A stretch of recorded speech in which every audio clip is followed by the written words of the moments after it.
So at work, I've been having a lot of persons ask me about a cocktail I made for spring break.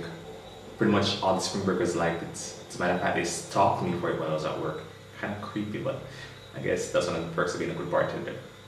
Anyways, if you want to know how to make that drink, stay tuned.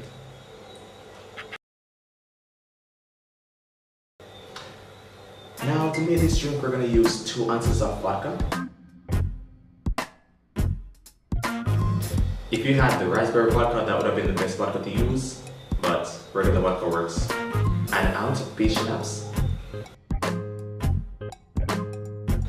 The final ingredient is blue lemonade, which is essentially just lemonade and blue food coloring.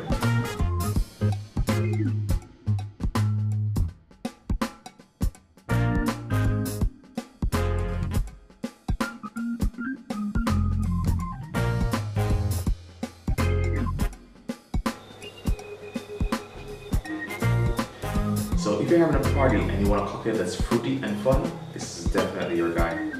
Hey, if you like the video, just go ahead and subscribe because I make a lot of videos like this all the time. See you next time.